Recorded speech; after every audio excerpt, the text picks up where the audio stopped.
Bonjour à tous, j'espère que vous allez bien. Aujourd'hui, pas de film à l'affiche, nous allons plutôt faire ensemble un voyage à travers l'histoire du cinéma français.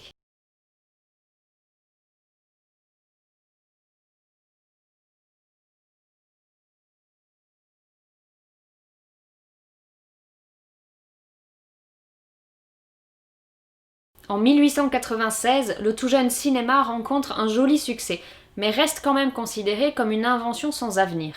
Et dès le 4 mai 1897, il va se heurter à son premier drame, l'incendie du bazar de la Charité.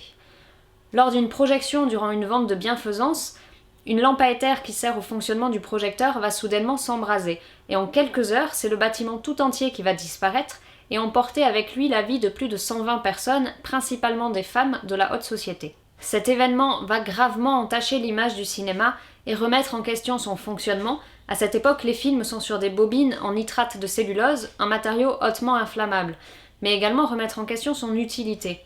Cette année-là, les recettes parisiennes vont chuter de moitié. Alors comment cette invention sans avenir a-t-elle pu se relever d'une catastrophe aussi importante ? Le cinéma est tout simplement devenu un art forain, une curiosité parmi toutes les autres curiosités que les forains déplacent de village en village. Et c'est l'exposition universelle de 1900 qui va remettre en avant de nouveau le cinéma grâce à une multitude d'attractions qui vont faire appel aux images animées. Comme par exemple le cinéorama, 10 projecteurs, un écran de 400 m², simulant sur 360 degrés un voyage en ballon. Et cette attraction va attirer une foule immense.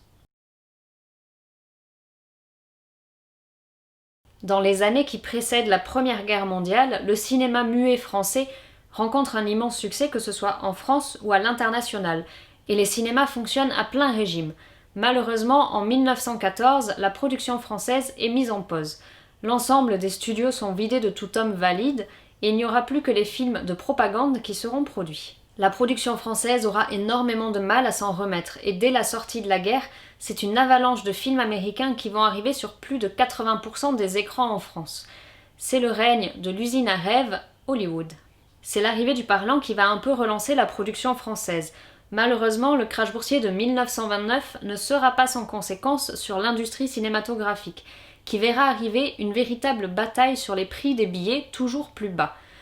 En 1930, la profession réussira à s'auto-réglementer, permettant ainsi de fixer le prix du billet, mais également de fixer le prix de la location du film. Hélas, 1939 toque déjà à la porte.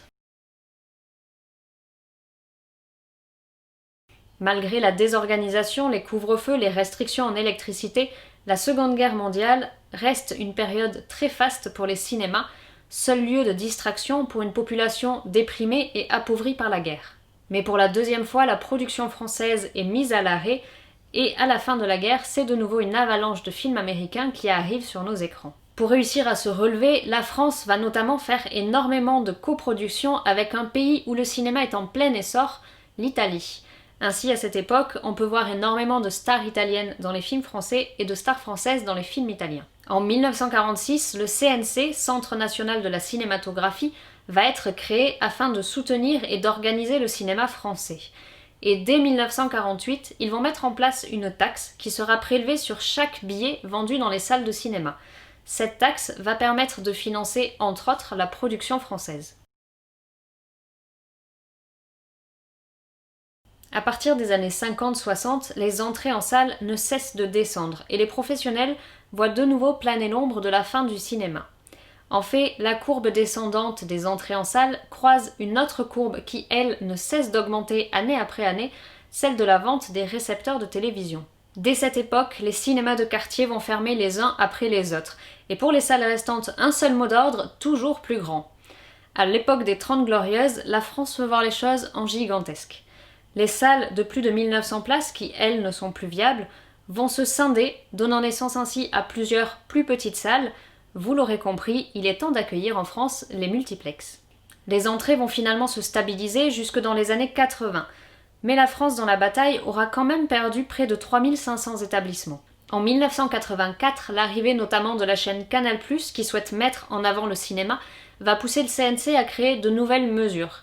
Il va décider de limiter la diffusion des films à la télévision et surtout instaurer un quota à respecter, films français, films étrangers. Il va également mettre en place une règle encore actuelle aujourd'hui, la chronologie des médias. Après une année au plus bas en 1992, le cinéma français remonte la pente dès 1993 et ce jusqu'à aujourd'hui. J'ai donc décidé, jusqu'à nouvel ordre, la fermeture, à compter de ce soir minuit, de tous les lieux recevant du public non indispensables à la vie du pays. Il s'agit notamment des restaurants, cafés, cinémas. Le 14 mars 2020, l'ensemble des cinémas français ont dû, pour la première fois de leur histoire, éteindre leurs projecteurs. Alors évidemment, on ne peut pas dire aujourd'hui toutes les conséquences que va avoir cet événement, mais certaines sont déjà bien au rendez-vous.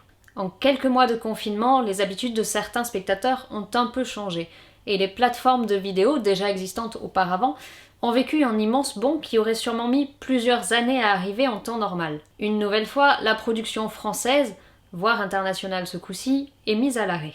Zéro entrée dans les salles de cinéma veut dire pas de taxe sur les billets vendus. C'est donc toute une partie du financement de la filière qui a tout simplement disparu. La réouverture sur l'été 2020 n'aura pas énormément aidé les salles de cinéma qui ont noté une baisse moyenne de moins 75%. Le mois d'octobre était en fait le premier mois un peu plus positif pour les exploitants qui ont noté un véritable retour des spectateurs dans les salles, restant tout de même à moins 50% des entrées habituelles. Malheureusement, l'heure du deuxième confinement a sonné et de nouveau les projecteurs s'éteignent. 125 ans après la toute première projection payante en France, cette invention sans avenir est toujours bien présente et a pris une place importante dans nos habitudes et dans nos vies.